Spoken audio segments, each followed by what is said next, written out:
Abiy Ahmed ko'aan kufu biyya kanatti. Paartii isaas biyya kanas naannoo kanas fuudheeti kan kufu yookaan kufu taate. Kanaaf Abiy kuffifne jedhanii deemuun biyya kana kuffisuudha. Ma Abiy waan ta'eef miti abbaa fedhe haa ta'u bakka isaa sanitti. Kanaaf ummannis murnoonnis of eeggannoo godhuu qabanii innis immoo gommaa ofii akka of jalaa murre of eeggannaadhaan deemuu qaban jedha. Mee Jawaar asirratti yeroo baay'ee Jawaar Mohaammed Dr. Abiy Ahmed hin mormaa kan jedhutu qeeqni akkasaas jira. Kana irratti maal jetta? Yeroo hedduu nan morma. Sababni isaas shofeera baabura kanaati. Baabura kana keessa tasaafarii hedduu jira. Raddaatiin immoo jira. Raddaatii san keessa tokko ana. Okay? Raddaatiin shofeera baabura keessa taa'u tokko takkaa'u makiinaa keessa otoobisii keessatti yeroo tasaafariin rakkise tasaafariidhaan tasgabbeessuu danda'uudha qaba. Kanaaf raddaatii ta'e qaba. Yeroo immoo shofeerri fakkeenya yoo hirribni qabee karaarraa akka goru taate dammaqsuu danda'uudha qaba. Yoo saffisa akka malee kan deemu taate saffisa laaffii jechuu ni qaba. Yoo suuta kan deemu taate itti dabali jechuu ni danda'uudha qaba. Kanaaf akka raddaatiitti yeroo hundaa harka dhayaafii deemii kan jedhu kun it is wrong. Dhugaatitti immoo callifnee yoo harka kan dhoofnuuf taate akkuma reebu jeetti qilee seenee lullee qilee naqa. Kanaaf narraas ta'ee hayyoota biraarraas kan eeggamu tifoozoo ta'uudha miti. Tifoozoo baay'ee qaba.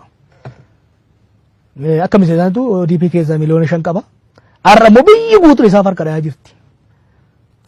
Beektaa ati shofeera taate makiinaa tokko keessatti tasaafariin akka malee yoo harka dhaye si nashata. Hoggaa kararraa mayitus arguu dhabuu dandeessa. Gaara hoggaa qabattus arguu dhabuu dandeessa. Hojiin raddaatiidha. Tasaafarii wajjin harka dha'uu miti. Hojiin raddaatiidha. Karaa isaaf laaluudha. Tasaafarii isaa laaluudha. Goomman laaffate moo laaffanne goomman yoo laaffate itti guutuufidha. Gaazni yoo dhume bu'ee itti guutuufidha. Shofeertichi immoo hoggaa dongore inni itti mul'ate shofeertichi waan hin agarre raddaatii waan baay'ee arguu danda'a. Kanaaf warri akka ani isaa tifoozoo ta'u barbaadan dongora.